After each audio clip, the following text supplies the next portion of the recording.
Yesterday, I spoke about several soldiers in the Israeli army and the Israeli terror army being withdrawn from Gaza. Givati and Golani, they said, and a couple of paratroopers too, because they weren't trained properly. Now we had more clarification why they weren't trained, by the way. Why? It's because Israel, because of the severe shortage that it's suffering when it comes to Israelis participating and people refusing to serve in the Israeli army, over half or 50%, over 100,000 soldiers refusing to serve, the letters, the 140,000 signatories in petitions, they are being forced to send children, basically, to go and fight prematurely without finishing their training. So there's a set training that the IDF needs to conduct for everyone before they actually join the army.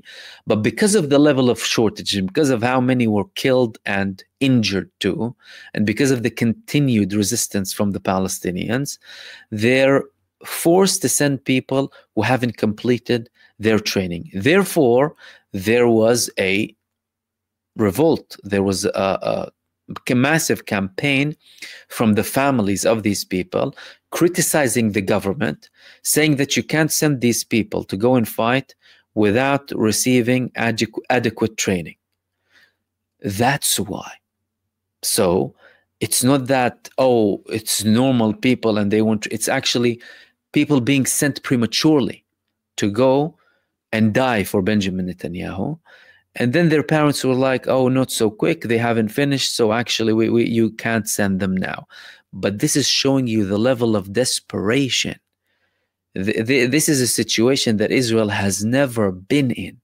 This is something that they constantly hide from you, so that people think, oh no, they're actually implementing what they want, and it's doom and gloom, and the world ended, and that's it, it's the greater Israel. Their infighting continues. They're crumbling from within. They're hardly capable of sending 10 or 20 people to Gaza now. They are forced to send people who haven't been trained. Next thing is to send any old person, like, I don't know, grab some, maybe animals to go and fight for them in Gaza. Like, do you know what I mean? It isn't working. It isn't working for them. And they're having more and more problems. And the problems that they're facing now, well, there are two ways ahead, especially with the lack of compliance or total compliance coming from those who are still in the security establishment, at least the head of the IDF. But there are problems with, you know, the head of the Shin Bet too. Lack of full compliance to the extreme ministers in Israel, the most extreme, because all of them are extreme. And it's showing how Benjamin Netanyahu is a big manipulator and big liar, and he lies to the closest people to him too. And then pretending to act like he has nothing to do with it when he speaks with Smotrich on his own rather than the IDF chief of staff. There are two ways ahead. One way is, well, to continuously sack people, to have a repeat of the Trump administration previously, and probably what's going to happen now with the Trump administration too. How many people were sacked and new people coming in, which means a very shaky, a very unsustainable, a very weak government. The other option is, well, you're going to have to give in at some point. You're going to have to give in, and you're going to have to reach an agreement, and you're going to have to get the aid in. It's not going to last forever. It can't last forever. And at one point, you need to make decisions. But Israel, of course, backed by the United States, is trying to portray it as something that will last forever. Really and truly, what we're facing now is a situation where a psychopathic mass murderer and a war criminal wanted for the ICC is fighting for his own survival. His main interest is to remain in power, not to defeat Hamas, not to get the prisoners of war back from Gaza, none of that. And so long as he's there, they will continue to have these problems. That is, unless he is able to come up with a formula that will protect him in his position with the current people serving in his government. Is that possible? Yes, that is possible. That's possible because the same ministers who are claiming to be refusing any sort of deal with Gaza and calling for annexation, what have you, they made several similar statements in relation to Lebanon. And at the end of the day, well, yeah, there is a ceasefire that's very shaky, very unstable. But the big war ended there, or at least stopped for now. There was a ceasefire, and they were all for it. They were all for it, despite the fact that the threat from Lebanon, in terms of arms, the material threat from Lebanon against Israel internally is bigger than the threat from Gaza. Hezbollah, primarily, they have capabilities that are over tenfold than Hamas. And they've shown that. They've shown that up until the last day. They were launching missiles at Israel before the ceasefire took effect. So either they will, at one point, that's it, say that's it, we're going to have to agree to a certain deal.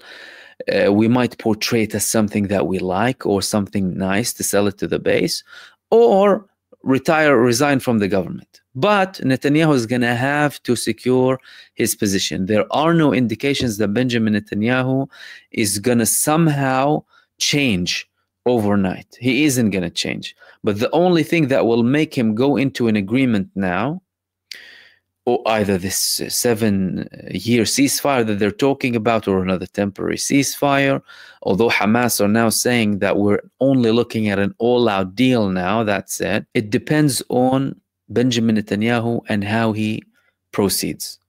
He can technically, but so long as he protects himself and his position.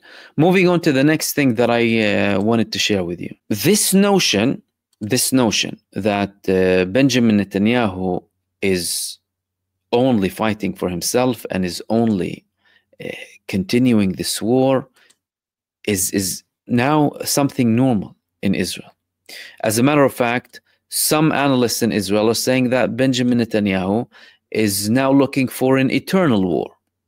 There was this article here saying Netanyahu's role is eternal war, 100-year war with Hamas, ignoring the implications on hostages, reserve force, Israeli economy, let alone Israeli security and Israeli situation across the world. And that's something that's constantly deteriorating, by the way, the situation of Israel globally. Israel is viewed as a pariah state, exactly as it is. A genocidal, racist, war criminal entity that starves children and murders children and commits a genocide. That's Israel to the world today. That's Israel to the majority of the world today. And no matter how much they try and portray it as if it's something else, forget about it. These are some people online or here and there. Do you see massive protests supporting Israel in the world? You don't see that. All you see is corporate media bringing Zionists, depraved people. Any Zionist is a curse to war. It's like it should be a curse. One day Zionism will be worse than Nazism. One day this ideology will become illegal. And the people who followed Zionism will try and put their heads in the sand from shame that they once called themselves Zionists. Remember those words very well. One day it will become a word worse than Nazis. The fact that it's not so today doesn't mean it isn't that. Zionism is a curse, is an abhorrent, racist ideology that should be made illegal. Followers of that ideology should be put in prison. Just like you hunt Nazis down, people who believe in racial supremacy and go and terrorize other people and mass murder them for that racial supremacy, that's Zionism for you. And that's everyone supporting Zionism, whether they're in your government or showing their face shamelessly on social media. But in reality, they are a very, very tiny minority. Small minority with a very big mouth, amplified by money and by mainstream media. That's it. Without that, without all of this money, with all of this support and this media and manipulation and global campaign of psychological terror and manipulation, they are nothing. Nothing. But they still have some people, here and there talking, is trying to say as if, Zionism is normal. No, it isn't normal. It is worse than Nazism. And one day, And that day will come. Anyone who was a Zionist will be more ashamed than anyone who called himself a Nazi. Remember those words. Moving on to the next thing that I wanted to talk to you about. Benjamin Netanyahu went today to Yad Vashem. Of course, the massive victim card, you know. Oh my God, the victimhood, and we were, and this happened to us. And he went to Yad Vashem. And of course, you know, remember and talk and manipulate, and he had his statements and garbage propaganda. But on his way, something interesting happened. He was late to that event because there was a drone. Here they're saying there was a suspicion on a drone, but his car, his vehicle, his convoy stopped for 14 minutes, 12 minutes here. Other reports said 12 minutes. There was a drone over his car. Now, this is coming in a climate where people are showing more and more hostility towards Benjamin Netanyahu, and many people wishing him death. As a matter of fact, some people online are calling like for radical stuff against Benjamin Netanyahu, even though I don't know if there's anything radical against the man or can be considered as such, judging by the levels of crimes that he has conducted and the fact that he is a wanted war criminal. And it wasn't only that, there were fires raging in multiple parts of Israel today, Jerusalem, in main roads. And in some of the reports in Israel, they're saying that the security forces in Israel are suspecting that this could be deliberate arson, and it might have security motives to put the state in a very difficult position now. And they have been spreading, and Israel hasn't been able to control them. Incidents like that happened before. Approximately 10 years ago, there were fires spreading left, right, and center. And in Israel, they reported that some people actually did that deliberately inside of Israel to burn as much as possible and put the country in a very bad situation. Now, Netanyahu, he eventually went to that event. And that event, it had the same people who he has very big problems with. And one of them was Ronen Bar. Ronen Bar, the head of the Shin Bet, who Netanyahu wants to sack so much. He was there. And he was there sitting and talking, chatting to the other cabinet members who Netanyahu has meetings with. But Netanyahu doesn't want to be with that man, and he wants to sack him. Anyway, he later started to have his statement. Hamas, the massacres, and we're not going to let that happen. We're determined to destroy them, and we're going to continue as much as possible criticizing the international community, and of course playing the victim card in Yad Vashem as usual.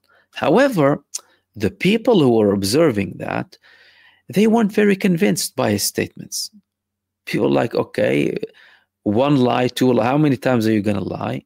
We're bored of your constant lies. You're telling us all of that, and you are killing the prisoners of war inside of the Gaza Strip, and you're pretending that you want to eliminate Hamas now, despite the fact that you reached an agreement with them. And that agreement was the only thing that returned the prisoners of war back. Yet now you're saying that you want to continue this war to eliminate them for your own interests. So he's becoming completely stripped in front of the Israeli population, and that movement is only growing. Now, the final thing that doesn't have a lot of progress on is the case of the ceasefire. Egypt and Qatar came up with a proposal 5 to 7 years, and there were a couple of clarifications coming from the Palestinian side, but nothing moved from that point onwards, apart from the fact that there will be delegations going back and forth to continue with these talks. There is no breakthrough. No one said that there are chances of success, but that could be due to the fact that the Palestinian resistance is now demanding an all-out deal, and they are refusing any prospect of an even temporary deal. There were previously attempts to go into phase 2. Those attempts clearly failed. Now the Palestinian resistance is in a position to only say we're only looking for an all-out deal, where they're offering to release everyone, but at the cost of course, ending the war, allowing all aid in, rebuilding Gaza alongside the main red lines. And that means that it's going to be more difficult to word this draft, this new draft that's coming in, because they are now insisting, according to some reports, on an all-out deal and no more going into any phases in relation to the ceasefire.